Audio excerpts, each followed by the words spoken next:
नमामि बुद्धं गुणसागरन्तं नमामि धम्मं सुगतेन देशितं नमामि संघं मुनिराजशावकम्। नमो बुद्धाय नमो धम्माय नमो संघाय। श्रद्धालु उपासक उपासिका तथा सधर्म प्रेमी महानुभावहरू,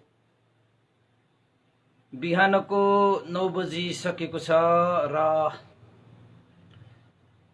हरेक दिन धर्मदेशना गर्ने क्रममा बिहानको 9 बजे हामी कुनै न कुनै धार्मिक विषयहरू लिएर उपस्थित हुने गरेका थियौं र त्यसै क्रममा आज पनि हामीले 9 बजेको यो फेसबुक लाइभ धर्मदेशना जुन देशना सुन्नको निमित्त देश विदेशबाट फेसबुकमा जोडिरहनु हुने सम्पूर्ण उपासक उपासिकाहरू तथा सधर्म प्रेमी महानुभावहरूलाई सदाझैं भिक्षु इमलो श्री सिद्धि मंगल बुद्ध विहार सिद्धिपुर साना गाउँ थसी महालक्ष्मी नगरपालिका वडा नम्बर 6 बुद्ध मार्गबाट सबैलाई मैत्रीपूर्ण न्यानो न्यानो स्वागत टक्र्याउन चाहन्छु। आजको 456औं भागमा र उपासक उपासिका हामी सबैलाई अवगत भएकै विषय हो कि हामीले आजकल मिलिन्द प्रश्न नामक एउटा ग्रन्थ छ, जुन ग्रन्थमा विभिन्न मानिसहरूमा उत्पन्न हुन सक्ने भ्रमहरू, मानिसहरूलाई हुन सक्ने दोमनहरूलाई प्रष्ट पार्नको निमित्त मिलिन्द महाराजले नागसेन भन्ते सामुन्ने राख्नुभएका ती प्रश्नहरूको उत्तर अहिले त विशेष रूपमा मेन्डक प्रश्न भनेकै त्यस्तै भ्रम पार्न सक्ने, विरोधीहरूको तर्कले खण्डित पार्न सक्ने विषयहरूलाई अनागतमा कुनै पनि रूपमा विरोधीहरूले बुद्ध धर्मप्रति आघात पुर्याउन नसकोस् र बुद्ध धर्म यसरी नै सदा चिरस्थायी होस् भन्ने हेतुका साथ मिलिन्द राजाले नागसेन भन्ते सामुन्ने त्यस्ता प्रश्नहरू राखेका छन्, जो प्रश्नहरू अलिकति डोडारपूर्ण तरिकाको, भ्रमपूर्ण तरिकाको, अलिकति सामान्य अर्थले बुझ्न गाह्रो, द्विधारे विरोधीहरूले तपाईलाई परास्त गर्ने भनेको उनीहरूले आफूलाई शक्ति सञ्चित गरेर होइन कि तपाईको कमजोरीमा प्रहार गर्छ। त्यसैले आफ्नो कमजोरी आफूले जानेर त्यसलाई सुधार्दै जाने हो। तपाईले आफ्नो कमजोरी सबै ठाउँमा त्यसरी खुलस्त पार्दै जानुभयो भने विरोधीहरूले तपाईको त्यही कमजोरीमा टेकेर तपाईलाई परास्त गर्न सक्छ। त भगवान बुद्ध यस्ता व्यक्ति हुन् जसको कुनै कमजोरी नै छैन, जसको कुनै भूल गल्ती अपराध हैन, के पनि छैन, निर्दोष त्यस्ता व्यक्तिहरू हुनुहुन्छ। तैपनि त मान्छेहरू भगवान बुद्धको पनि केही कमजोरी छ कि, भगवान बुद्धको शरीरमा केही कमजोरी छ कि भनेर खोज्नेहरू पनि धेरै थिए। भगवान बुद्धको त्याग तपस्या र बलिदानमा कुनै दोष छ कि भनेर खोज्नेहरू पनि धेरै थिए। भगवान बुद्धले प्रतिपादित गर्नुभएको मार्गमा केही दोष छ कि भनेर खोज्नेहरू पनि धेरै थिए। भगवान बुद्धले देशना गर्नुभएको, प्रज्ञप्त गर्नुभएको धर्ममा कुनै त्यस्तो खोट छ कि भनेर खोज्नेहरू पनि धेरै थिए। यहाँसम्म कि उपासक उपासिकाहरू मनुष्यहरू मात्रै होइन, देवताहरूसम्म पनि मार देवताहरू भन्छ त्यसलाई। तपाईलाई थाहा छ नि, मार देवताले त भगवान बुद्धको पछि लागेर 7 वर्षसम्म दिन रात पछि लागेर भगवान बुद्धको कमजोरी खोज्न हिँडेको रे। किन त भन्दाखेरि बोधि वृक्ष मुनि भगवान बुद्धले मार सेनाहरूलाई परास्त गर्नुभयो। र मारहरूले आफ्नो बलशक्ति लगाएर भगवान बुद्धलाई चलमलाउन पनि सकेन। भगवान बुद्धको एउटा रौँ पनि उहाँहरूले टाल्न सक्नु भएन, त भगवान बुद्धको त्यो अधिष्ठानलाई कसरी टाल्न सक्ला? त्यसैले विरोधीहरूले तपाईले उनीहरूको शक्तिले तपाईलाई टाल्न सकिएन भने तपाईको कमजोरी खोज्न थाल्छ। त्यसैले सावधान है। आफ्नो आफ्नो जीवनमा कमजोरी बनाइराख्नु भनेको त्यो पराजयको कारण हुन सक्छ कि। त्यसैले आफ्नो कमजोरी केही छ भने तपाईसँग सुधारिहाल्नुस्, निवारण गरिहाल्नुस्, तपाई विजय हुनेछ। हरेक मुकाबलामा, हरेक समस्यामा कमी कमजोरी नभएको मान्छेलाई कसैले पनि परास्त गर्न सक्दैन। यहाँ जति पनि परास्त भएका छन् विरोधीहरू बलवान भएर मात्रै होइन, उनीहरू सशक्त भएर मात्रै होइन, आफूमा पनि भएको कमी कमजोरीले गर्दा नै मान्छेहरू परास्त हुन्। त भविष्यमा भगवान बुद्धलाई दोष लगाउने, औँला ठहराउने, धर्मलाई चाहिँ निन्दा गर्ने, भ्रमित पार्ने त्यस्ता मन्द बुद्धि भएकाहरूलाई चाहिँ भ्रमित पार्न सक्छ नि। हामी जस्तालाई कहाँमा भ्रमित पार्न सक्छ? त संसारमा मन्द बुद्धि भएका मान्छेहरू नै धेरै हुन्छन् कि। त्यसैले उनीहरूलाई भ्रमित पार्नको निमित्त केही गाह्रै कुरा होइन। त्यसैले संसारमा आमा बुवामा देउता हुन्छ, आमा बुवा नै देउता हो भन्ने कुरा बुझाउन कति गाह्रो छ, कति गाह्रो छ। धेरैले बुझ्दैन यो कुरा। तर एउटा ढुङ्गालाई बाटो बीचमा राखेर त्यो देउता हो भनिदियो भने बुझाउन कति सजिलो छ। रातो टीका छर्किदिनु पर्छ, फूलको माला लगाइदिनु पर्छ, यो भगवान हो भनेपछि धेरै मान्छे लाइन पर लाग्छ। अब यो देउताले के दिन्छ होला? त्यस्तो छ यो संसार। किन? संसारमा अज्ञानताको अन्धकार व्याप्त छ, मिथ्या दृष्टि व्याप्त छ र अन्धविश्वास व्याप्त छ। र के यस्ता चाहिँ धर्मको नाममा, कर्मको नाममा, संस्कृतिको नाममा, परम्पराको नाममा, प्राप्तिको नाममा, त्यागको नाममा केही यस्ता चाहिँ वादीहरूले ती मान्छेको अज्ञानतामा खेल्छ, अज्ञानतामा मौका छोप्छ। धमिलो पानीमा माछा मार्ने भन्छ नि त, त्यस्तै हो बासको बासीका, त्यस्तै हो। त्यसैले भगवान बुद्धले धमिलो पानीमा माछा मार्नेहरूलाई त्यो मौका नदिनको निमित्त पानी नै सफा गरिदिनु भयो कि। धमिलो पानीमा माछा मार्नेले अब सफा पानीमा के मार्ला? सक्दैन। त्यसैले भगवान बुद्ध स्वयंमा, धर्ममा, संघमा के दोष पाइएला? सकिँदैन। तैपनि यस्ता कुराहरू छन् जुन कुराहरू चाहिँ मन्द बुद्धि भएकाहरूलाई भ्रमित बनाउन सक्ने खाले त्यस्ता विषयहरू पनि छन् के। त मिलिन्द राजाको आशय के हो त भन्दाखेरि अनागतमा विरोधीहरूले धर्ममा खेल्न नपाओस्, धर्मलाई आघात पुर्याउन नसकोस्, धर्म अनुयायीहरूलाई भ्रमित पारेर उनीहरूलाई बाटो मोडिदिन नसकोस्। किन त भन्दाखेरि संसारमा श्रेष्ठ सधर्म जसले सम्पूर्ण दुःखबाट मुक्त गरेर निर्वाण धर्म प्राप्त गर्ने यो सधर्म भगवान बुद्धले सानोतिनो त्याग, तपस्या, बलिदानले प्राप्त गरेको होइन।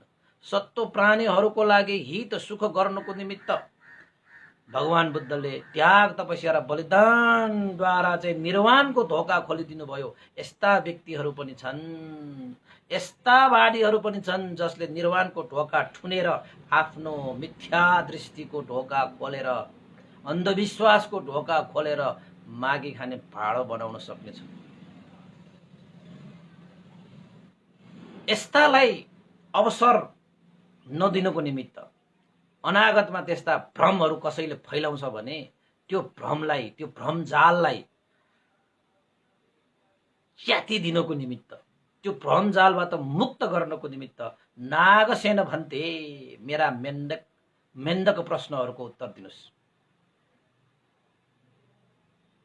मिलिन्द राजा कतिको चलाक छ हेर्दाखेरि तपाईँ तर्क वितर्क गरेर उसले साह्रै शासनलाई चाहिँ अलिकति हानि पुर्याए जस्तो लाग्ला तपाईलाई, तर नागसेन त्यो मिलिन्द राजा भनेको सच्चा उपासक हो है। फेरि जुन नागसेन भन्तेले तपाईहरुलाई चाहिँ 10 वटा सच्चा उपासक गुण धर्म देशना गर्नुभयो, त्यो सच्चा उपासकमा हुनुपर्ने 10 वटा गुण धर्म मिलिन्द राजासँग छ। त नागसेन भन्तेले के भन्यो, महाराज तपाईसँग यी 10 वटा उपासकहरुमा हुनुपर्ने गुण धर्महरु तपाईमा सुसज्जित छन्। तपाईलाई आफू भन्दा पनि शासनको चिन्ता छ र अनागतमा कसैले पनि अहिले कोही त्यो नागसेन भन्ते भएको बेलामा र मिलिन्द राजा भएको बेलामा बुद्ध शासनमा ती विरोधीहरूले भ्रमित पार्ने त अवसर छँदै छैन, किन त प्रकाश पार्न सक्ने व्यक्तिहरू जीवितै छन्। त अनागतमा आएर नागसेन भन्ते जस्तो महापण्डित विद्वान हैन यस्ता व्यक्तिहरू होला नहोला त्यो ठेगान छैन हैन, हुन पनि सक्ला हैन। हामी पनि नागसेन भन्ते जस्तै नभए पनि केही त हो नि हामी पनि हैन। त्यसो भन्दाखेरि तपाईलाई हाँस उठ्यो होला, नहाँस्नुहोस् नि फेरि है। त के हो त भन्दाखेरि अब त्यो नागसेन भन्देले देशना गरेको देशना त हामीले सुन्न पाइहाले, थाहा पाइहाले, श्रुतमय प्रज्ञा हामीसँग भइहाल्यो। हामी पनि अहिले आधुनिक तालमा हामी चिन्तनमय प्रज्ञा निकाल्छौं र हामी पनि भगवान बुद्धको अभ्यास गर्छौं। भावनामय प्रज्ञा पनि आयो भनेपछि त अझै अलिकति बढी गयो क्या हो फेरि हामी हैन। त्यो नागसेन भन्दा पनि अलिक बढी नै गयो क्या हो, तर त्यसो त भन्नुहुन्न हैन। उहाँ नागसेन भन्दै त अरहन्तै हो फेरि। अब हामी चाहिँ त्यसमा चाहिँ प्रयासरत भएको हुनाले त्यसो त भन्नु नपर्ला, तै पनि भनिदिएको के एकचोटि यसो। अब नागसेन भन्देले नै प्रशंसा गर्नुभयो मिलिन्द राजालाई, ओहो तपाई त अनागतसम्मको पनि चिन्ता लिएर बुद्ध शासनमा उत्पन्न हुन सक्ने भ्रमलाई चिर्नको निमित्त विरोधीहरूले तर्कद्वारा शासनलाई तहस नहस पार्न सक्ने त्यस्तो एउटा दूरदर्शी भनेको के हो, पछि हुने कुरालाई पनि अहिले देख्न सक्ने दूरदर्शी हुनुस्। तपाई पनि हुनुपर्छ। त भगवान बुद्धको शिक्षामा त दूरदर्शी हुनै पर्छ।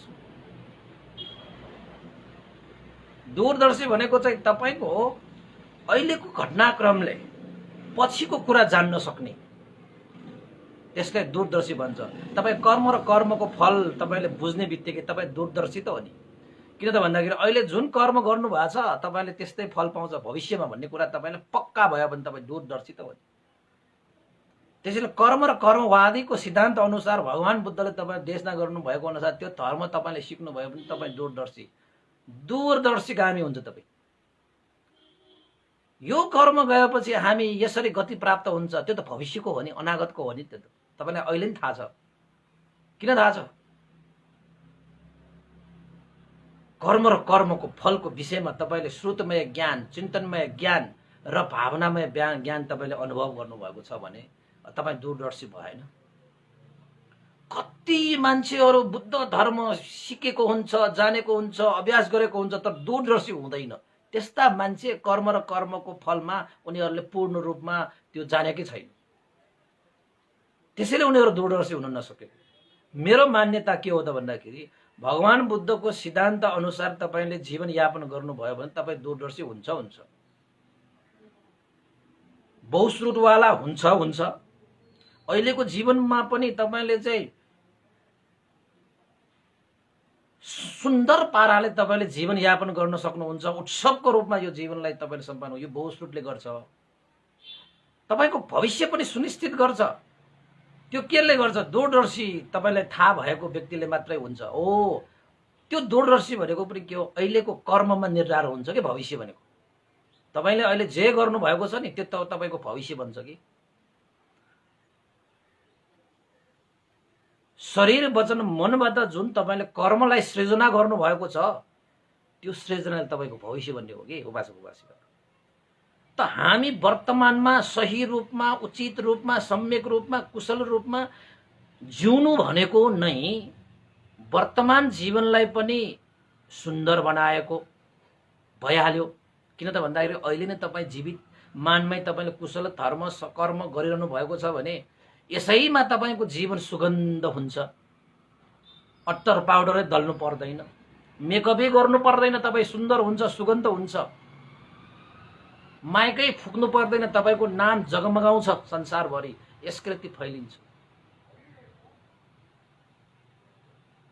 र तपाईँको अहिलेको त्यो कर्मको कारणले तपाईँको भविष्य पनि सुनिश्चित हुन्छ। दूरदर्शिता भनेको यो हो। मैले अहिले जे गरिरहेको छु त्यो कर्मले मेरो भविष्य सुनिश्चित छ भन्ने अनिखेरा तपाईँलाई भविष्यको चिन्तै हुँदैन। किन चिन्ता चिन्ता त्यसले लिन्छ जसले अहिले राम्रो कर्म गर्न सक्दैन र गर्दैन, त्यस्ताले मात्रै भविष्यको चिन्ता गर्छ। लौ ननी मेरो के हुने होला, के हुने होला। त वर्तमानले तपाईँको भविष्य निर्धारण गर्ने त्यो सिद्धान्त छ भगवानको भनेपछि वर्तमानमा राम्रो गर्नुहोस्। भविष्यको चिन्ता के को लागि तपाईँ चिन्तै गर्नु परेन। अब अतीतको पश्चाताप गरेर बस्दा मान्छेहरू, जुन समय हाम्रो हातमा छँदै छैन त्यो त बितिसक्यो, कति सक्यो। अब त्यो कति सकेको बितिसकेको हातमै नभएको चिजलाई हे भगवान भनेर तपाईँ चाहिँ त्यो पश्चाताप गर्दैमा त्यो फर्किने पनि होइन। आफ्नो बसमै नभएको चिजमा किन तपाईँ पश्चाताप गर्नुहुन्छ र आफ्नो हातमै नभएको भविष्यको किन चिन्ता गर्नुहुन्छ। वर्तमानमा जिउनुहोस् मजाले। पहिला गरिएका पश्चातापहरू पनि चेत, भविष्यमा हुने चिन्ताहरू पनि चेत। मात्र वर्तमानमा जिउनुहोस्, हैन? अहिले जिउनुहोस्, सही कर्म गर्नुहोस्, सही धर्म गर्नुहोस्, बस सक्यो। जीवन त सक्यो, सुनौलो, सुगन्ध, सुन्दर, हैन? त्यसैले मिलिन्द राजाले नागसेन भन्तेसँग जुन मेन्धक प्रश्नहरू राख्ने आशय भनेको अहिले हामीले यो भ्रमजालहरूबाट मुक्त हुने मार्ग प्रशस्त गर्यो भने र भ्रमित पार्न सक्ने, विरोधीहरूले तर्कले बाँड्न सक्ने विषयलाई अहिले नै गाँथो खोलिदेऊ न, त भविष्यमा चिन्तै हुँदैन। त्यो नागसेन भन्तेहरूले गर्दाखेरि अहिले हामीलाई कस्तो सजिलो साधुवाद छ नागसेन भन्तेलाई, हैन? उहाँहरूले भनेर अहिले सबैले तर्क गर्यो भने त्यो खण्डन त्यो मिलिन्द प्रश्नमै छ के। त्यसैले चाहिँ हरेक उपासक उपासिकाहरूले मिलिन्द प्रश्न चाहिँ बार बार पढ्नुपर्छ, बार बार सुन्नुपर्छ। यद्यपि किताबमा चाहिँ मैले भनेका कुराहरू सबै नहोला, हैन? अब त्यहाँ चाहिँ किताब लेख्दाखेरि त टु बी पोइन्ट के, त्यहाँ चाहिँ विश्लेषण गर्ने, व्याख्या गर्ने भनेको त देशनामा हो नि। त्यसलाई टीकाचार्यहरू अथकटाचार्य भने त्यत्तिकै निस्किन्छ, हैन? हामी पनि अब विश्लेषकहरू, धर्मदेशकहरू त विश्लेषक हो कि। कथा त त्यही हो, तर पटकथा गरिदिन्छ उनीहरूले, विश्लेषण गरिदिन्छ। देशनामा त त्यस्तो हुनुपर्छ। कथा मात्रै सुनाउने होइन कि देशनामा भनेको, नामै त देशना, कथा सुनाएको होइन। तपाईँहरूले चाहिँ भगवान भन्डेले बाहकनी भन्छ, साधारणतया त बाहकनी भनेको कथा सुनाउने नै हो, तर कथा मात्र सुनाउने होइन। भिक्षुहरूको काम भनेको देशना गर्ने हो कि। देशना भनेको चाहिँ कथामा भएको रसलाई जसले पिउन सकिरहेको छैन तिनीहरूलाई चाहिँ निचोडेर त्यो रसलाई पिलाउने हो कि, सन्तुष्ट पार्ने गरी। यो हो नि एउटा चाहिँ धर्मकथीको काम भनेको, त्यो विश्लेषण गर्ने, निरीक्षण, अब खोज तलास गर्ने। म पनि कति गर्छु। तपाईँको यो मिलिन्द प्रश्नको त्यो देशना गर्नुको निमित्त मैले मिलिन्द प्रश्न किताब एउटा मात्र अध्ययन गरेको त होइन होला नि। त्यही विषयमा चाहिँ धेरै अरू सूत्रहरू, अटकटाहरू, टीकाहरू थुप्रो छन्, त्यसलाई पनि अध्ययन गर्नुपर्छ के। अनि रस निस्किन्छ क्या उपासको परेको। त हामी त अब मिलिन्द प्रश्न भनेपछि मिलिन्द प्रश्न एउटा पढ्यो, कति त हामीलाई नै भ्रम हुन्छ कि त्यो पढ्यो भने। कति त नागसेन भन्दैले उत्तर दिएको नि कोही कोही मान्छेहरू त अझै मण्ड बुद्धि हुन्छ, त्यो प्रश्नको सन्तुष्ट पनि हुँदैन। धेरै कुराहरू त्यस्तो हुन्छ है। त्यसैले अहिले आज नागसेन भन्तेले मिलिन्द राजालाई एउटा अनुमति दिनुभयो, महाराज तपाईमा 10 वटा उपासकमा हुनुपर्ने गुण धर्म रहेछ। सधर्मको चिरस्थायीको लागि तपाईले दूरदर्शी भएर तपाईले सोच्नु भएको रहेछ। तपाईलाई धेरै धेरै साधुवाद छ। तपाई जस्तो उपासक चाहिन्छ शासनमा। तपाई जस्तो उपासक चाहिन्छ रे शासनमा है। ल हेर्नुस्, तपाईहरु पनि त्यस्तै उपासक हुनुपर्छ। उपासक हुनु हो भने नागसेन जस्तो भिक्षु पनि चाहिन्छ शासनको लागि। तपाई जस्तो हैन, मिलिन्द राजाले भनेको भन्ते नागसेन, अनागतमा तपाई जस्तो भिक्षु उदय होला नहोला त्यो भन्न सकिँदैन, म भन्न सक्दिन। तर अहिले भएको समयमा त्यस्ता भ्रमबाट मुक्त पार्नको निमित्त मेरा प्रश्नमाथि तपाई प्रकाश पार्नुहोस्। तपाई जस्तो भिक्षु त शासनको लागि त हीरा हो, कोशी ढुङ्गा ध्रुव तारा साहित्यमा उल्लेख हुने चीजहरु भनिदिएको के मैले। त्यसपछि नागसेन भन्तेले साधुकार दिएर आफ्नो चेलाको रूपमा पनि ग्रहण गरिसके र आफ्नो उपासकको रूपमा पनि ग्रहण गर्न सके मिलिन्द राजालाई। त मिलिन्द राजाले अबको पाली चाहिँ नागसेन भन्तेको खुट्टै धोगे, कोमल चरणमा शिर निहुराएर गुरुलाई सम्मान गरे, हात जोडेर 10 औँला जोडेर श्रद्धा भाव राखेर। अब पहिला जस्तो तर्क वितर्क मात्र गर्ने होइन। किन त भन्दाखेरि त्यो मिलिन्द प्रश्न त सक्यो, उहाँको मनको कुरा त सक्यो, उहाँलाई चाहिँ अलिकति सन्देह भएको कुरा त सक्यो। अब संसारलाई सन्देह भएको विषयमा चाहिँ प्रकाश पारिदिनु पर्यो।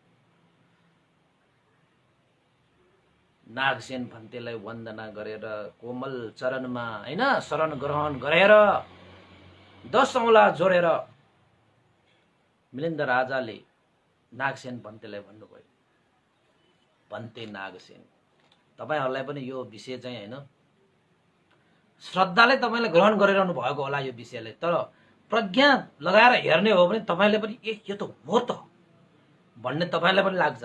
मिलिन्द राजासँग भएको त्यो दिमाग तपाईसँग पनि छ।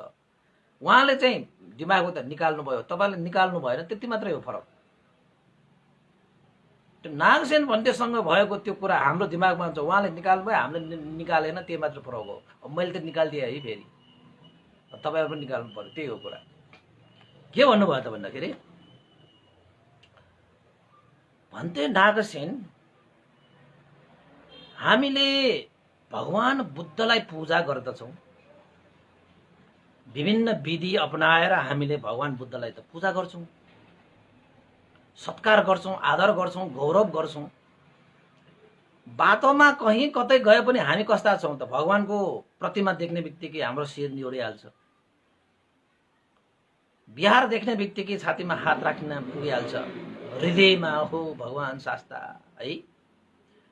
कोही कोही उपासकहरू त बुद्ध शासन कालमा पनि थियो, हात छेउ आउँदाखेरि, कहीं ठोक्दाखेरि, लड्दाखेरि नमो दस्सा भगवत अरहत सम्मा समुद्ध भन्ने, नमो बुद्धाय नमो धम्माय नमो संघाय के सर्टकटमा त्यस्तो मुखबाट त्यतिकै प्रस्फुटन गर्ने उपासकहरू पनि थिए। त्यस्तो श्रद्धा छ नि। हामी त भगवान, हामी त अब बेलुका हामी साँझ पनि बुद्ध पूजा भनेर गरिरहेका छौं नि त, सबैले गर्छन्। हामीले मात्र होइन, उपासक उपासिकाहरू मनुष्यले मात्रै बुद्धको पूजा गर्ने हो, देवताहरूले पनि पूजा गर्छ भने तपाईहरु पूरा गर्नुहुन्छ हैन। किन त भन्दाखेरि सत्ता देव मनुष्यानं बुद्धो भगवा इति भनेको सम्पूर्ण मनुष्य र देवताहरूको शास्ता गुरु हो। उहाँ त सबैमा भएको लोभ द्वेष मोह तृष्णा अविद्या रूपी अन्धकारबाट मुक्त गराउन सक्ने अद्वितीय अतुलनीय श्रेष्ठ पनीत सम्यक सम्बुद्ध तथागत भगवान शास्ता। कति नामले पुकार्ने, कति नामले पुकार्ने हैन। त मिलिन्द राजाले के भन्नुभयो त भन्दाखेरि मान्छेहरू देवताहरू भगवान बुद्धलाई पूजा गर्नुहुन्छ त यसको माने के ठहरिन्छ त भन्दाखेरि भगवान बुद्धलाई यदि हामी पूजा गर्दैछौं भने जति पनि हामीले पूजा सत्कार गरेका ती परिष्कारहरू यदि भगवान बुद्धले त्यो स्वीकार्नुहुन्छ भने भगवानको अस्तित्व त यो संसारमा छ त। जस्तै तपाईले मलाई दियो भने पूजा गर्नु भयो अरे, ल अब परिष्कार पूजा गर्यो दान के दान, त्यो भन्तेले त स्वीकार्छ नि, त्यो त लिन्छ नि, ग्रहण गर्छ नि। भनेपछि अस्तित्व त छ नि, भन्तेहरू ग्रहण त गर्छ। त मिलिन्द राजाको प्रश्न के हो त भन्दाखेरि मनुष्यहरू र देवताहरूले यदि बुद्धको पूजा गरिरहेको छ र त्यो पूजा बिना कारण गरिरहेको होइन, भगवान बुद्धले त्यो पूजा स्वीकार गर्दछ भने भगवान बुद्ध महापरिनिर्वाण हुनु भएको छैन भन्ने ठहरिन्छ। किन त भन्दाखेरि यो लोकमा जबसम्म अस्तित्व छ त उसले पूजालाई स्वीकार गर्दछ भनेपछि भगवान बुद्ध महापरिनिर्वाण प्राप्त नगरेको व्यक्ति ठहरिन्छ। महापरिनिर्वाण भनेको त सम्पूर्ण कुराबाट मुक्त भइसकेको व्यक्ति हो नि। चाहे तपाईको पूजा नै भन्नुहोस् के अरु नै भन्नुहोस्, महापरिनिर्वाण भएर गइसकेको व्यक्ति यानी कि अनुपादिशेष निर्वाण प्राप्त गरिसकेको व्यक्ति भनेको सारा चीजबाट मुक्त भइसक्यो नि। त त्यस्ता व्यक्तिहरूलाई पूजा हामी गर्दैछौं। यदि भगवान बुद्धले त्यो पूजालाई स्वीकार गर्दछ भने भगवान बुद्ध महापरिनिर्वाण नै भएको छैन, यो लोकमा नै यथावत हुनुहुन्छ। यदि यही लोकमा अस्तित्वको रूपमा भगवान बुद्ध रहिरहनु भएको भए यो संसारमा कहीं न कहीं भगवान बुद्ध उत्पन्न हुनु भएको भए कुनै पनि रूपमा भगवान बुद्धको प्रादुर्भाव भइरहेको भए या कि 31वटा भुवनहरू मध्येमा भगवानको कुनै रूप छ, भगवानको कुनै अस्तित्व छ भने भगवान बुद्ध पनि अरु प्राणीहरू जस्तै अरु प्राणीहरू सरह सामान्य नै भए, सामान्य नै भए। उहाँ चाहिँ यदि उहाँले पूजा स्वीकार गर्नुहुन्छ भने है, यो एउटा याद गर्नु तपाईले चाहिँ यो कुराले तपाईले फेरि तपाईलाई यस्तो यस्तो होला, फेरि धल्मलिन्छ है यो मेन्डक प्रश्नहरु त। भगवान बुद्धको संसारको यो त्रिलोकमा 31वटा भुवनमा कहीं न कहीं उहाँको अस्तित्व भएको भए, उहाँको रूप भएको भए, सांसारिक रूपमा उहाँको उत्पन्न हुनु भएको भए उहाँले चाहिँ त्यो पूजा स्वीकार गर्नुहुन्छ। अस्तित्व भयो त स्वीकार गर्छन्। यदि उहाँले त्यसरी अस्तित्वमा रहेर पूजाहरूलाई स्वीकार गरिरहेको भए उहाँ त अरूहरू जस्तै त्रिलोकमा चाहिँ मनुष्य देवताहरू जस्तै उहाँ पनि चाहिँ हामी सरह नै सामान्य मान्छे भयो, सामान्य प्राणी भयो। अब त्यस्ता सामान्य प्राणीलाई पूजा गरेको के नै त्यस्तो चाहिँ महान आनिसंस प्राप्त हुन्छ र जसरी चाहिँ बुद्ध पूजा गरेर महान महान आनिसंस प्राप्त गरे भनेर चाहिँ धर्ममा उल्लेख छ। अब त्यस्तो साधारण मनुष्य देवताहरूलाई पूजा गरेर के नै त्यस्तो महान फल प्राप्त हुन्छ र त्यो मानेमा भगवान बुद्ध अहिले तपाईहरु भगवान बुद्ध भनेको चाहिँ श्रेष्ठ हो, पनित हो, अद्वितीय हो, अतुलनीय हो भन्ने कुरा त्यहाँबाट चाहिँ गलत ठहरिन्छ भन्थे। एक, यदि भगवान बुद्ध चाहिँ महापरिनिर्वाण भएर जानु भइसकेको छ भने यो त्रिलोकमा कहीँ कतै पनि उहाँको अस्तित्व छैन भने, संसारमा कहीँ कतै चाहिँ उहाँको उत्पन्न भइरहेको छैन, रूपकायको रूपमा उहाँको जन्म भइरहेको छैन भने संसारमै नभएको व्यक्तिलाई पूजा गर्नुको पनि कुनै अर्थै रहेन। अब भगवान बुद्ध नै छैन भने भगवान बुद्धलाई पूजा गरेको चाहिँ अर्थ के त? अब अर्थै छैन। भएको मान्छेलाई केही गरेको भए पो केही अर्थ लाग्छ। अब भगवान बुद्ध त अनुपादिशेष निर्वाण प्राप्त गरेर जानुभयो रे।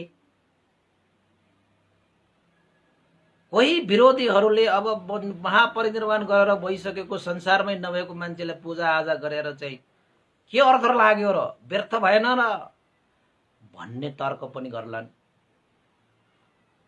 यदि भन्ते नागसेन, यदि साँच्चैकै भगवान बुद्ध अनुपादिशेष निर्वाण प्राप्त गरेर जानु भइसकेको भए संसारमा अस्तित्व नै छैन र संसारमै नभएको, अस्तित्व नभएको विषयलाई हामीले पूजा आजा गरिरहेको त्यो व्यर्थ ठहरिन्छ। यदि भगवान बुद्ध यो संसारमा अहिलेसम्म पनि अस्तित्वमा हुनुहुन्छ, संसारको कुनै पनि लोकमा गतिमा उहाँ जीवितमान हुनुहुन्छ भने हामी जस्तै संसारमा भौचक्करमा घुमिरहने त हामी सरह साधारण प्राणी नै भयो। अनि त्यस्ता साधारण प्राणीलाई पूजा सत्कार गर्दैमा त्यस्ता महान आनिसंस प्राप्त हुन्छ भन्ने त्यो विषय पनि झुठो ठहरियो। किन त भन्दाखेरि संसारको भवचक्रमा घुमिरहनु पर्ने व्यक्ति त साधारण हो नि। हामी सरहदै कहिले दुःख हुन्छ, कहिले सुख हुन्छ, कहिले कता पुग्छ, कहिले कता पुग्छ। लोभ द्वेष मोह तृष्णाको जालमा त परिरहेकै छ, दुःखको सागरमा त डुबिरहेकै छ। भगवान बुद्ध पनि यो त्रिलोकमा त्यस्तो अस्तित्वमा रहेको भए उहाँ पनि त लोभ द्वेष मोहबाट मुक्त हुनुहुन्न। भनेपछि बुद्ध पूजाबाट प्राप्त हुने त्यो चाहिँ ठुल्ठुला आनिसंस त व्यर्थ भयो। त्यसको त कुनै सत्यता नै भएन, हैन? अब यदि अस्तित्व छैन भने त भगवान बुद्धले त्यो पूजा स्वीकार्न सक्दैन, गर्दैन। यदि भगवान बुद्धले पूजा नै स्वीकार नगर्ने पूजा हामीले चढाएर त्यसको अर्थै नै छैन, हैन? स्वीकार नगर्ने पूजाको के अर्थ? तपाईलाई लाग्दैन? यस्तो त तपाईलाई पनि लाग्दो होला। त्यसैले दुईटै तरिकाले बुद्ध पूजाको कुनै पनि सत्यता र अर्थ छैन भन्ने विरोधीहरूले भ्रमपूर्ण तर्क गर्न सक्छन् भन्थे। त्यसैले यो भ्रमपूर्ण यो विषयमाथि भन्ते नागसेन तपाईले प्रकाश पारिदिनु पर्यो। त्यो भ्रमलाई च्याप दिनु पर्यो, त्यो तर्कलाई खण्डित गर्नु पर्यो। त्यही विषयहरूलाई चाहिँ प्रष्ट पारिदिनु पर्यो। सन्देह, शंका, विचिकित्सा भनेको नहोस्। तपाईलाई लाग्दैन त्यस्तो? अहिले हामीले बुद्ध पूजा गरिरहेका छौं। तपाईले बुद्ध पूजा गरेको चिज त भगवान बुद्धले के पनि स्वीकार्दैन।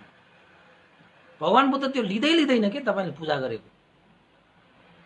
धूप चढाउँछौ तै पनि हामी भनिरहेका हुन्छौं, भगवान शास्ता तपाईलाई हामी धूप चढाउँछु, स्वीकार गर्नुहोला, हामी माथि अनुकम्पा राखी स्वीकार गर्नुहोला भनेर चाहिँ हामी भनिरहेका हुन्छौं नि। तर भगवान बुद्धलाई त्यो धूप के को खाँचो, फूल के को खाँचो, बत्ती के को खाँचो भनेर विरोधीहरूले तर्क गर्न सक्छ अरे के? तर्क गर्न सक्छ अरे, हैन? यदि भगवान बुद्धले स्वीकार छ भन्नुहुन्छ भने त्यो त यो त्रिलोकमा साधारण अरु सरह नै चाहिँ प्राणीहरू जस्तै भयो। त्यस्तो प्राणीहरूलाई पूजा गर्दाखेरि त्यस्ता महान फल पाए भनेको पनि त्यो पनि सत्य ठहरिदैन, हैन? अस्तित्व विहीन बुद्ध पूजा पनि व्यर्थ भयो। अस्तित्व नभएकोले पूजा नै स्वीकार गर्दैन, जुन पूजा स्वीकार गर्दैन त्यसको पनि के अर्थ रह्यो, त्यो पनि व्यर्थ भयो। त्यसैले नागसेन भन्ते यो विषयमा चाहिँ तपाईले प्रकाश पारिदिनु पर्यो भनेर भने। त्यसपछि नागसेन पन्थीले भन्नुभयो, महाराज भगवान बुद्ध महापरिनिर्वाण भइसक्नुभयो। अब भगवान बुद्ध यो त्रिलोकमा कहीं पनि छैन। यो त्रिलोक यानी कि 31वटा भुवनमा कहीं तपाईले बुद्धलाई अस्तित्वको रूपमा खोज्नु भयो भने तपाईले पाउनुहुन्न। यो 31वटा भुवनमा भनेको त राग द्वेष मोहबाट मुक्त भइ नसकेका व्यक्तिहरूको जन्म उत्पन्न हुने स्थान हो, यो लोक हो। यो संसार, यो लोक भनेकै राग द्वेष मोह बाँकी भएका व्यक्तिहरूको चक्र, भवचक्र हो यो। त भगवान बुद्ध त राग द्वेष मोहबाट मुक्त भएर, भवचक्रबाट मुक्त भएर, आश्रय क्षय भएर शीतल शान्त सुन्दर सुख प्राप्त भएको निर्वाणमा पुगिसक्नु भएको व्यक्ति हो उहाँ चाहिँ। त्यसैले त्यस्ता व्यक्तिले कसैले पूजा आजा गर्दछ भने बुद्धत्व प्राप्त गरेका व्यक्तिहरूले न कसैको पूजा स्वीकार गर्दछ, न कसैको पूजा अस्वीकार नै गर्छ। बुद्धहरूलाई भनेको पूजा स्वीकार गर्ने र अस्वीकार गर्ने भन्ने नै विषय हुँदैन। स्वीकार गर्ने अस्वीकार गर्ने त्यो विषय भन्दा माथि पुगिसक्यो उहाँ त भगवान बुद्धहरू भनेको छ। उहाँहरू त स्वीकार र अस्वीकारबाट मुक्त हुनु भइसक्यो। त्यसैले भगवान बुद्धहरू भनेको त पाप र पुण्यबाट पनि मुक्त भइसक्यो, जन्म र मरणबाट पनि मुक्त भइसक्यो, भवचक्रबाट पनि मुक्त भइसक्यो, तृष्णा र अविद्याबाट पनि मुक्त भइसक्यो। सारा चीजबाट मुक्त अवस्थामा पुगिसकेको व्यक्तिहरूलाई अब पूजा आजा गरियो भन्दैमा यो स्वीकार गर्छ कि अस्वीकार गर्छ भन्ने सवालै हुँदैन। नागसेन भन्तेको उत्तर है यो। यति मात्र होइन महाराज, या सुन्नुस्, भगवान बुद्ध त अनुपादिशेष निर्वाण प्राप्त गर्नु भनेको चाहिँ यो काय शरीरलाई नै त्यागेर संसार छोडेर गइसकेपछिको निर्वाण प्राप्तिलाई अनुपादिशेष निर्वाण भनिन्छ। या निर्वाणको कुरा दुईटा छ, उपासक तपाईलाई म बुझाइदिन्छु। अनुपादिशेष निर्वाण र सौपादिशेष निर्वाण भनेर दुई किसिमको निर्वाण हुन्छ। अनुपादिशेष निर्वाण प्राप्त गरे भनेको चाहिँ तपाईको आयु संस्कार नै सम्पूर्ण रूपमा त्यागेर, यो काय यो शरीर नै त्यागेर प्राप्त गरेको निर्वाण, त्यसलाई चाहिँ अनुपादिशेष निर्वाण भनेर भनिन्छ। एक सौपादिशेष निर्वाण भनेको के हो त भन्दाखेरि शरीर काय आयु संस्कार यानी कि पञ्चस्कन्ध यथावत छ, तैपनि ती व्यक्तिहरूले जसले आफ्नो चित्तको कारणले गर्दाखेरि निर्वाणमा उनीहरूको चाहिँ आरमण, चित्त चाहिँ कहाँ जोडिएको हुन्छ? निर्वाणमा जोडिएको हुन्छ। यसको मतलब के हो त भन्दाखेरि उनीहरूको जीवनमा कर्म संस्कारको कारणले गर्दाखेरि उनीहरूको आयु संस्कार त बाँकी हुन्छ। आयु संस्कारको कारणले गर्दाखेरि यो चाहिँ पञ्चस्कन्ध पनि बाँकी हुन्छ। तर उनीहरूको चाहिँ कर्म, उनीहरूको धर्म, उनीहरूको काम क्रियाहरू चाहिँ निर्वाणमा जोडिएको हुन्छ। उनीहरूले यो पञ्चस्कन्ध धारण गर्दा गर्दै नै निर्वाण सुख भोग गरिरहेको हुन्छ। यद्यपि आयु संस्कार त्याग गरेको छैन। नागसेन भन्तेले मिलिन्द राजालाई के भन्नुभयो? भगवान बुद्ध अनुपादिशेष निर्वाण प्राप्त गरिसक्नुभयो महाराज। अनुपादिशेष निर्वाण प्राप्त गरिसक्नु भएको मतलब आयु संस्कारसम्म पनि साराका सारा त्यागेर त्रिलोकमा कुनै पनि अस्तित्वविहीन भएर नै अस्तित्वबाट मुक्त भएर जानु भइसक्यो। त्यसैले त्यस्ता व्यक्तिहरूले पूजालाई स्वीकार गर्ला अस्वीकार गर्ला भन्ने प्रश्नै उठ्दैन।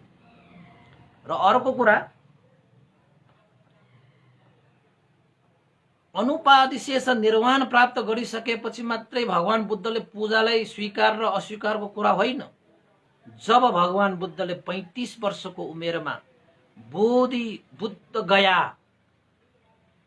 पनि भन्छ है, बुद्ध गयामा बोधि वृक्ष मुनि जब सारा मारहरूलाई परास्त गरेर, हैन, सारा मारहरूलाई पञ्चमार भन्छ, पञ्चमारलाई परास्त गरिसकेपछि भगवान बुद्धले चतुर आर्य सत्यलाई अवबोध गरी बोधि ज्ञान लाभ गर्नुभयो। त्यो बोधि ज्ञान लाभ गर्नु भएर भगवान बुद्धले बुद्धत्व ज्ञान प्राप्त गर्नुभयो, बुद्धत्वमा पुग्नुभयो। त्यही बोधि वृक्ष मुनि बुद्धत्वमा पुग्नु भइसकेपछि नै भगवान बुद्धले पूजा स्वीकार गर्ने अस्वीकार गर्ने त्यस्ता विषयबाट मुक्त हुनु भइसक्यो उहाँ। यद्यपि उहाँको शरीर काया जीवितै छ, आयु संस्कार अझै बाँकी छ, पञ्चस्कन्ध अहिले पनि छ, संसारमा अस्तित्व पनि छ। अहिले त जम्बुद्वीपमा भगवान तथागतले 45 वर्षसम्म बिताउनु भएको होइन। त्यो 45 वर्षको समयमा पनि, यद्यपि उहाँको चाहिँ अस्तित्व नै भएको समयमा पनि, उहाँको काय शरीर नै भएको समयमा पनि कसैले उहाँलाई पूजा गर्दछ भने त्यो पूजा स्वीकार गरे अस्वीकार गरे भन्ने विषयबाट भगवान बुद्धहरू भनेका त मुक्त छन्, मुक्त छन् उहाँहरू। त्यसैले सवालै उठ्दैन कि भगवान बुद्धलाई गरेको पूजा अर्थपूर्ण छ कि व्यर्थपूर्ण छ। यदि अस्तित्वमा भएका प्राणीहरू हुन् भने साधारणत हामी जस्तै साधारण सरह भयो भने उहाँहरूलाई पूजा गरेर के अर्थ भयो र? यदि यो त्रिलोकबाट उहाँ मुक्त भएर गइसक्नु भएको भए अब हामी यो त्रिलोकमा उहाँलाई पूजा गरेर हुँदै नभएको व्यक्तिलाई पूजा गरेर के अर्थ भयो भन्ने मिलिन्द राजाको प्रश्नमा नागसेन पन्तले उत्तर दिनुभयो हैन।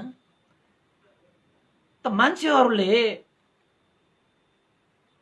भगवान बुद्धहरू भनेका सौपादिशेष निर्वाण प्राप्त गरोस्, अनुपादिशेष निर्वाण प्राप्त गरोस्। निर्वाण प्राप्त गरिसकेका व्यक्तिहरूलाई चाहे अस्तित्व होस् चाहे अस्तित्व नहोस्, उनीहरूलाई गरिएको पूजा ती व्यक्तिहरूले स्वीकार अस्वीकार विषयबाट मुक्त भइसक्दाखेरि पनि मान्छेहरूले त पूजा गर्छ फेरि होइन। मान्छेहरूले पूजा गर्दै गर्दाखेरि त्यो अर्थ नै भएन भन्ने कसैले तर्क गर्न सक्छ भन्ने विषय हो कि हो। त मिलिन्द राजाको पनि त्यही प्रश्न हो। अब भगवान बुद्धले बोधि वृक्ष मुनि बुद्धत्व ज्ञान प्राप्त गर्ने बित्तिकै पूजा स्वीकार अस्वीकारबाट मुक्त भए। अनुपादिशेष निर्वाण प्राप्त गरेपछि त झनै मुक्त भइहाल्यो। तर मान्छेहरूले चाहिँ पूजा गरिरहेका हुन्छन्। त्यसो भए के मान्छेहरूले देवताहरूले पूजा गरेको चाहिँ त्यो अर्थ छैन? त्यो व्यर्थ भयो? त्यो सित्तैमा गयो? तर्क गर्ने मान्छेहरूले त यो सित्तैमा गरिरहेको व्यर्थको काम गरिरहेको भनेर भ्रमित पार्न सक्छ भन्ने प्रश्न हो। त नागसेन पन्तले भन्नुभयो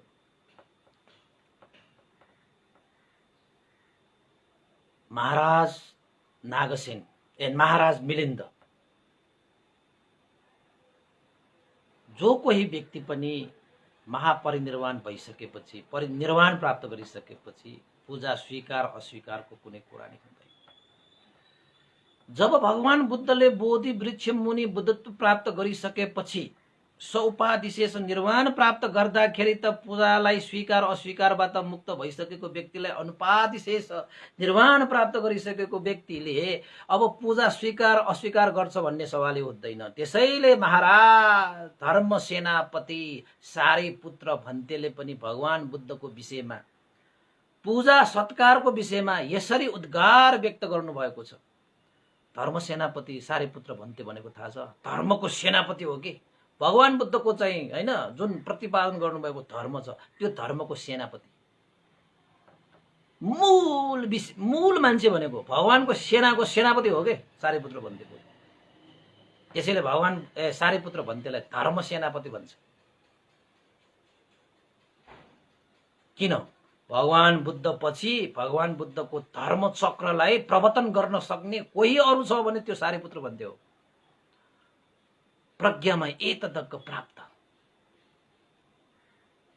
ज्ञानीहरूमा मध्येमा सर्वोत्कृष्ट श्रेष्ठ अग्र सारीपुत्र भन्थे। तपाईँ एउटा शब्द भन्नुभयो भने गुगल जस्तो के अहिलेको हिसाबमा तपाईँलाई उपमा दिउँ गुगल, तपाईँले गुगलमा पनि एउटा शब्द टाइप गर्नुहोस् त त्यसको त कति मिनिङ आउँछ त्यहाँ। त्यो गुगल त के अहिले कतिवटा आउला तपाईँको चाहिँ यत्रो प्याराग्राफ आउला, अहिले 10-12वटा अर्थ आउला। सारीपुत्र भनेको मास्तवीर भन्ते भनेको त अस्सजी भन्तेले पञ्चभद्र वर्गीय भिक्षुहरूको सबभन्दा कान्छो भिक्षुले सारीपुत्र भन्तेलाई भेट्नु हुँदाखेरि धर्मको व्याख्या गर्नुभएको। हे धम्म हेतु उपभवा भनेर चाहिँ जुन गाँटा एउटा भन्नुभयो, त्यो एउटा गाँटालाई सारीपुत्र भन्तेले हजारौं लाखौं गुना त्यसलाई चाहिँ गुणन गरेर उहाँले चाहिँ बुझ्नुभयो। एकैछिनमा श्रोता पढ्नु भएको। ल अब भयो, अब त्यस्तो व्यक्ति के सारीपुत्र भन्थे। कसैले भन्छ नि गर्दा अहंकार बुझ्छ। तपाईले भन्नै पर्दैन, पढ्न मात्र लागेको थियो, त्यो सबै कुरा बुझिसक्यो। सारीपुत्र भन्थे पनि त्यस्तो व्यक्ति थियो। त्यसैले उहाँलाई चाहिँ धर्म सेनापति भन्छ के। त्यो नागसेन भन्तेले भन्नुभएको मिलेन्द्र राजा धर्म सेनापति सारीपुत्र भन्तेले पनि भगवान बुद्धको पूजाको विषयमा यसरी उद्गार व्यक्त गर्नुभएको छ। एउटा मैले तपाईलाई चाहिँ कविता बनाएको छु। मैले यो सानो कविता जस्तो बनाएको छु है। कसरी भन्नुभयो त भन्दाखेरि मनुष्य देव पूजा स्वीकार अस्वीकार रहित कर्म हो, अद्वितीय अतुलनीय बुद्धहरूका यही स्वभाव धर्म हो। सारीपुत्र भन्तेको त्यो पाली वाक्यलाई मैले कविता बनाइदिएको नेपालीबाट। मनुष्य देव पूजा स्वीकार अस्वीकार रहित धर्म हो, कर्म हो, अद्वितीय अतुलनीय बुद्धहरूका यही स्वभाव धर्म हो। बुद्धहरूका यही स्वभाव धर्म।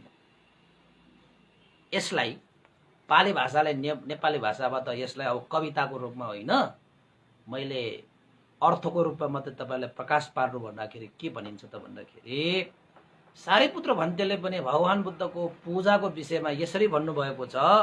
ओस्पल भगवान बुद्ध अद्वितीय अतुलनीय बुद्धले देव र मनुष्यहरूले गरेका पूजा न स्वीकार गर्दछन् न अस्वीकार गर्दछन्।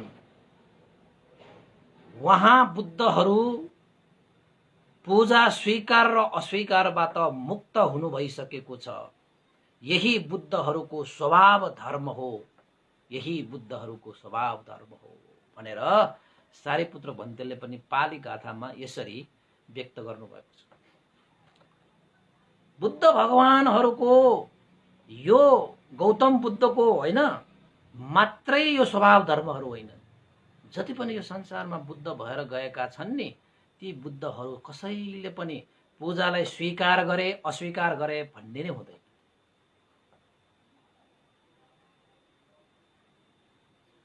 पूजालाई स्वीकार अस्वीकारबाट मुक्त भइसकेको व्यक्तिलाई अब स्वीकार गर्छ कि अस्वीकार गर्छ कि भनेर तर्क वितर्क गरेर मान्छेहरूलाई भ्रमित पार्ने, ठुलो कुरा गर्ने भने जस्तो के। त त्यसपछि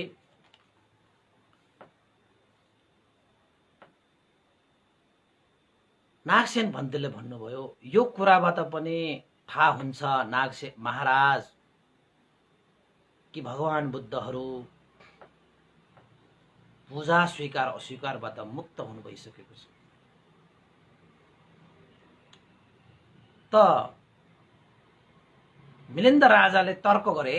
फेरि कस्तो तर्क गरे त भन्दाखेरि सारीपुत्र भन्तेको उद्गार तथा प्रशंसामाथि टिप्पणी गर्नुभयो। कस्तो टिप्पणी? भन्ते नागसेन, सारीपुत्र भन्तेले त भन्नुभयो कि भगवान बुद्धहरू पूजा स्वीकार अस्वीकारबाट मुक्त हुनु भइसक्यो, भगवान बुद्धहरूको यही स्वभाव धर्म हो भनेर भन्नुभयो। अब एउटा छोराले पिताको प्रशंसा गर्नु र एउटा पिताले छोराको प्रशंसा गर्नुमा कुनै ठुलो विषय मान्नु पर्ने त छैन। किन त भन्दाखेरि यहाँ त छोराले बुवाको प्रशंसा गरिरहेकै हुन्छन्, बुवाले छोराको प्रशंसा गरिरहेकै हुन्छ।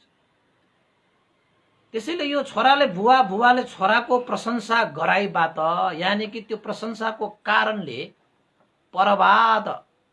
परवाद भनेको चाहिँ अरूले चाहिँ प्रतिकार गर्ने विषयमा कुनै निग्रह हुँदैन। विरोधीहरूको तर्कलाई खण्डित पार्न सकिँदैन।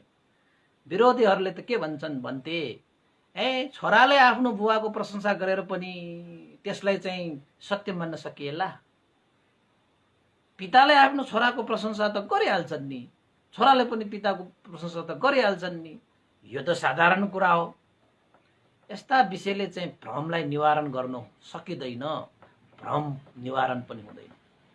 यो त एउटा पिताले छोराको प्रशंसा गर्नु भनेको त त्यो पिताको हृदयमा छोराप्रति भएको उमङ्ग मात्रै हो। र छोराले पनि पिताको प्रशंसा गर्नु भनेको त तपाईको छोराको मनमा पिताप्रति भएको एउटा उमङ्ग भाव मात्रै हो। र मान्छेहरूले पनि त्यही भन्ला, यो उमङ्ग भावले बाउले छोराको प्रशंसा गरे, छोराले बाउको प्रशंसा गरे भन्लान्। अब बुद्ध शासनमा भगवान बुद्ध र सारीपुत्र भनेको त छोरा र पिताको सम्बन्ध हो नि, धर्मको हिसाबबाट, जन्मको हिसाबबाट त होइन। भगवान बुद्ध त पिता हुनुभयो नि त सारीपुत्र भन्थे त पुत्र भयो, धर्मको हिसाबबाट त पुत्र। त्यसैले भगवान बुद्धले भिक्षुहरूलाई प्रिय पुत्रहरू भन्छ। तपाईलाई अलिकति लाग्ला, प्रिय भनेर शब्द प्रयोग गरे, के हो कसो हो? भगवान बुद्धको प्रेममा स्वार्थ हुँदैन के। भगवान बुद्धको प्रेममा स्वार्थ हुँदैन। प्रेम भनेको दुई किसिमको हुन्छ। यहाँ प्रिय भनेर शब्द आयो बित्तिकै मैले व्याख्या गरिदिएको। धर्ममा व्याख्या गरिएको श्रद्धा प्रेम र तन्हा प्रेम भनेर दुई किसिमको प्रेम हुन्छ। श्रद्धा प्रेम, तन्हा प्रेम भनेको के हो? श्रद्धा, गौरव, आदर, विश्वास भएको प्रेमलाई श्रद्धा प्रेम भनिन्छ। तन्हा प्रेम भनेको कस्तो? स्वार्थ, तृष्णा, आसक्त,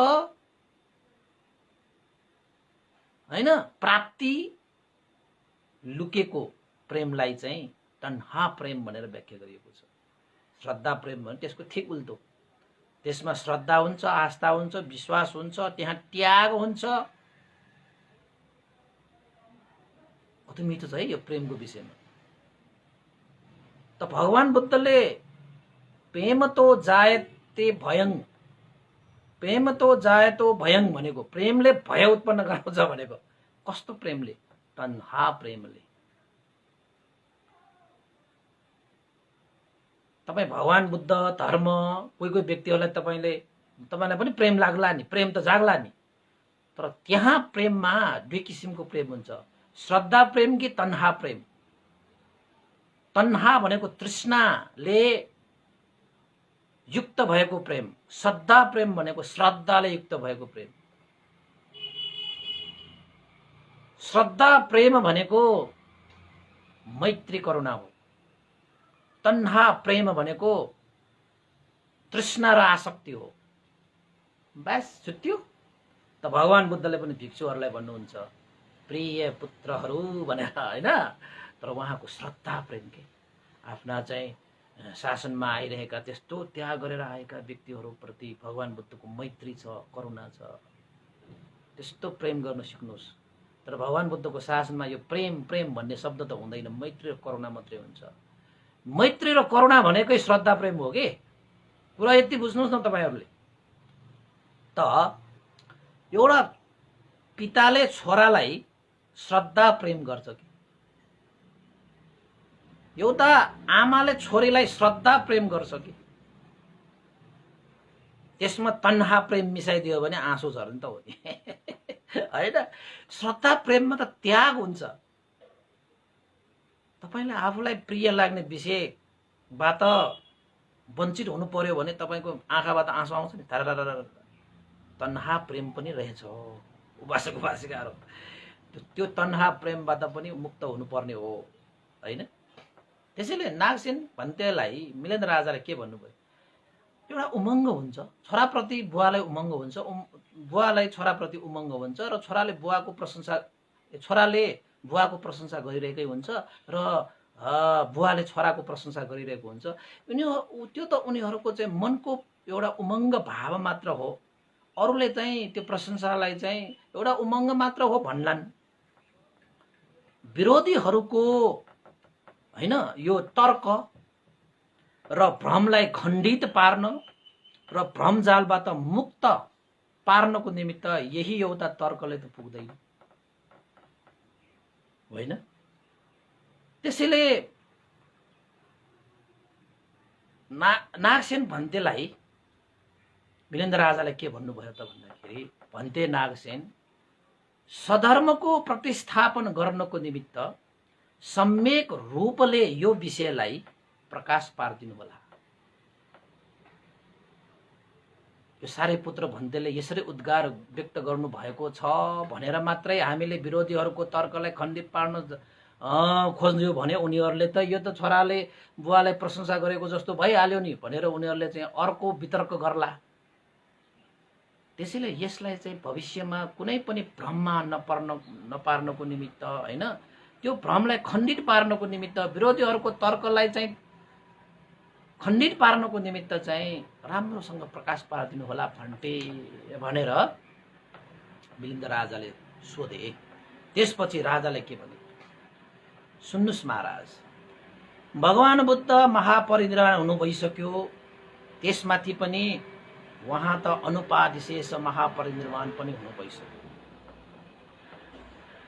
अब सौपादिशेष निर्वाण प्राप्त गरेका व्यक्तिहरूले सम्म पनि पूजालाई स्वीकार र अस्वीकार गर्दैन भने अनुपादिशेष निर्वाण प्राप्त गरिसकेका सम्यक सम्बुद्धले पूजालाई स्वीकार गर्ने अस्वीकार गर्ने भन्ने नै हुँदैन।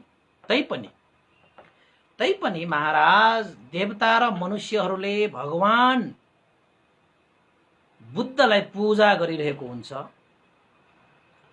त उहाँहरूले चाहिँ त्यो अस्तित्वलाई पूजा गरेको होइन कि।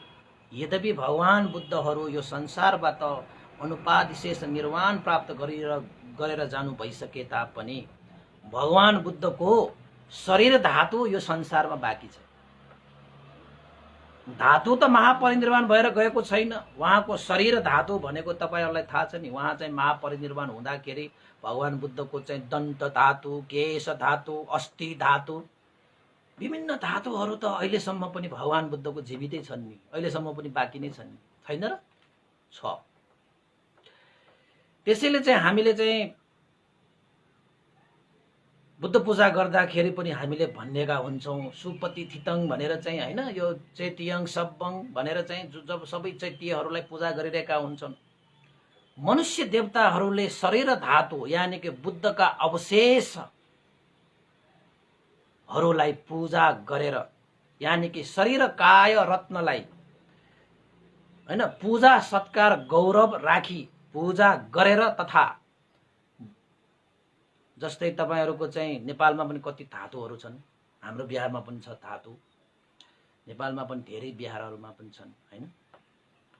त्यही धातु भगवान बुद्धको अवशेषहरू बाँकी छ अहिले पनि। रामग्राममा जानुस्, भगवान बुद्धका अवशेषहरू अझै त्यहाँ बाँकी छन्। ती अवशेषहरू हामीले चाहिँ सम्झिने बित्तिकै भगवान बुद्ध सम्झिन्छौँ हामी, हैन?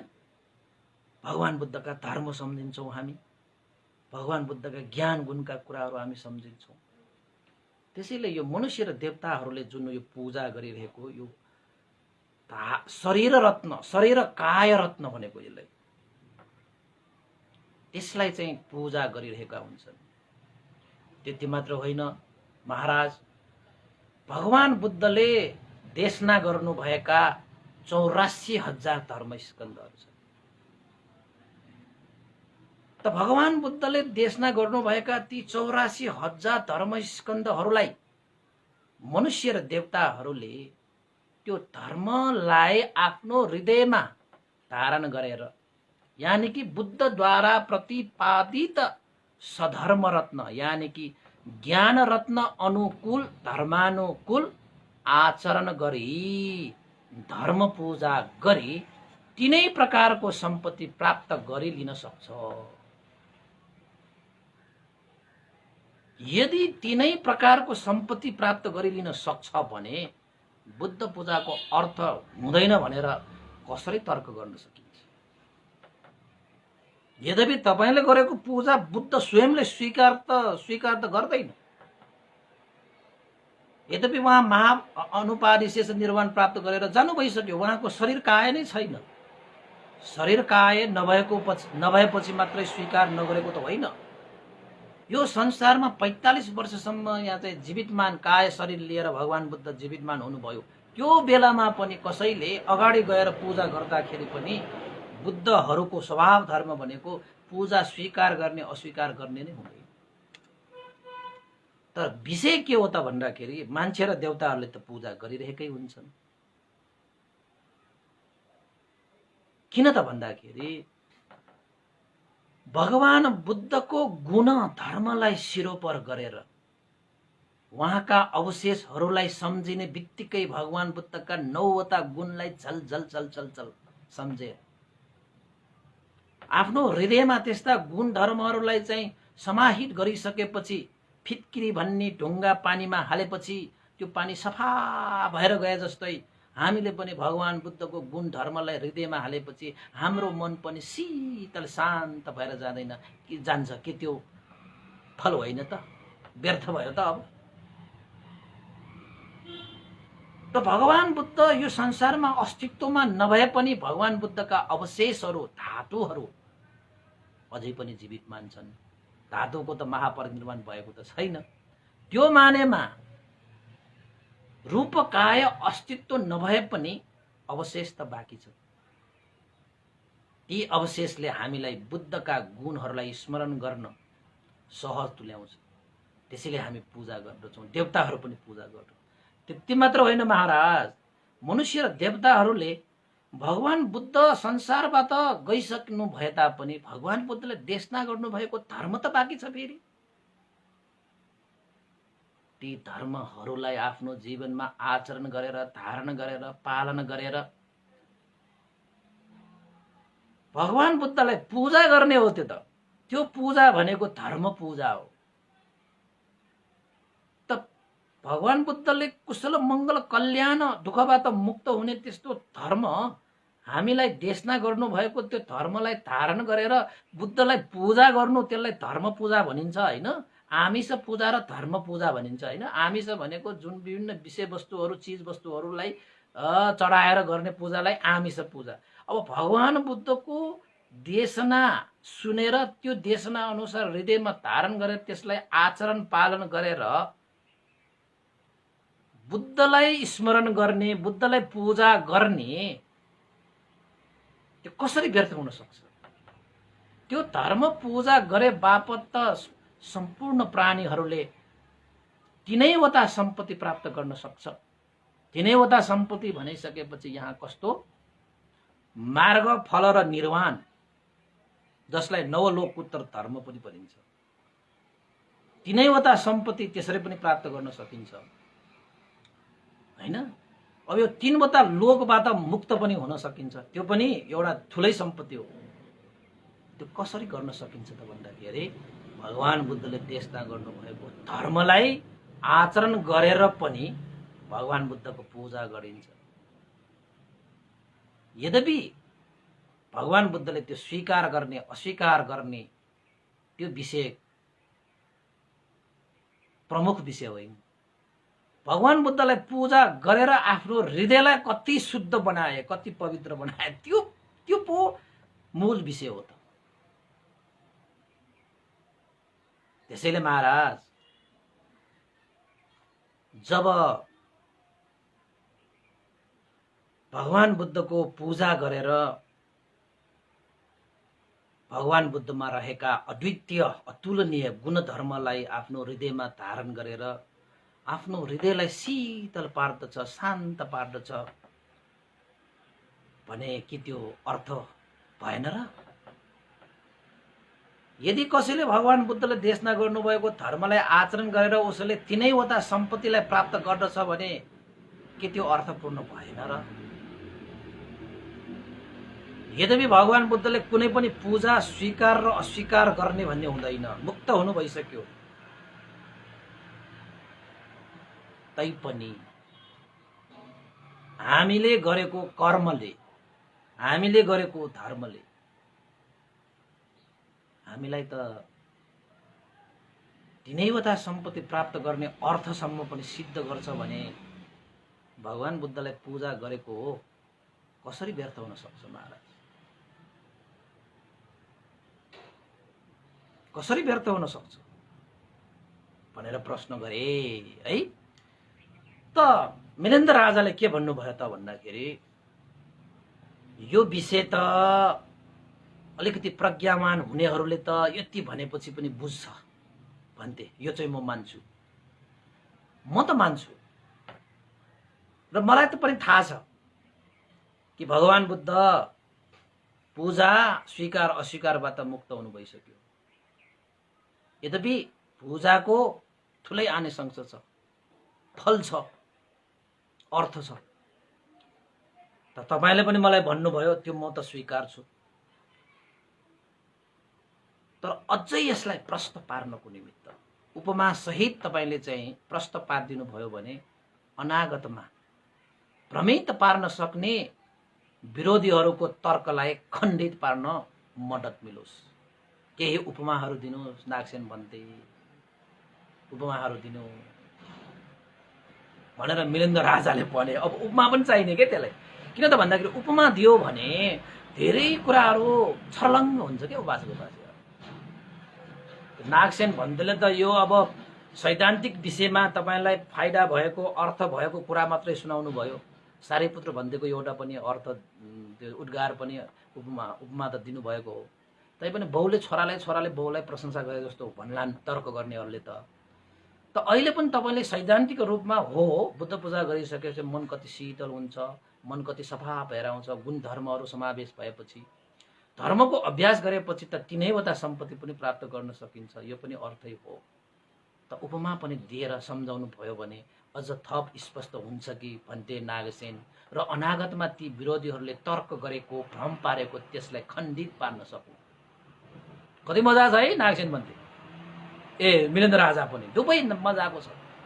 त्यसपछि नागसेन भन्थेले भने अवश्य मिलेन्द्र महाराज तपाईलाई म अवश्य उपमा दिएर म तपाईलाई सम्झाउँछु कि ताकि अनागतमा मन्द बुद्धि भएका व्यक्तिहरूले पनि विरोधीहरूले गरेको तर्कलाई खण्डित पार्न सकोस्, विरोधीहरूले गरेको भ्रमलाई चिर्न सकोस्। सुन्नुहोस् महाराज, ल आजलाई यति नै, सुन्नुहोस् महाराज भनेर रोकिदिएँ मैले। 110 पनि भयो है। आजको लागि चाहिँ मैले देशना यही रोकेँ, किन त भन्दाखेरि उपमाहरू धेरै छ है। ती उपमाहरूलाई चाहिँ म प्रस्ट्याउनु पर्छ, राम्रोसँग प्रस्ट्याइदिउँला त्यो भनलाई। र भोलि त पूर्णिमा हो, म भोलिको दिन चाहिँ यो मिलेन्द्र प्रश्नलाई एक दिन रोकेर भए पनि भोलि जेठ पूर्णिमाको विषयमा चाहिँ देशना गर्नुपर्छ कि। भोलिको दिन त विशेष हो नि हैन, त्यही भएर विशेष दिनमा विशेष उपदेश गर्ने के। मिलेन्द्र प्रश्न हाम्रो छँदैछ, यो पनि त अति विशेष हो फेरि हैन। त्यही भएर पनि कहिलेकाहीँ समय सापेक्ष पनि देशना गर्यो भने तपाईलाई पनि राम्रो, हामीलाई पनि राम्रो हैन। त्यसैले चाहिँ भोलिको अब चाहिँ यहाँ चाहिँ यो बुद्ध पूजाको विषयमा उपमाहरू पनि अब आउँछन्। किन चाहिँ बुद्ध पूजा गर्दाखेरिको फल त्यत्रो महान भएको भन्ने विषयमा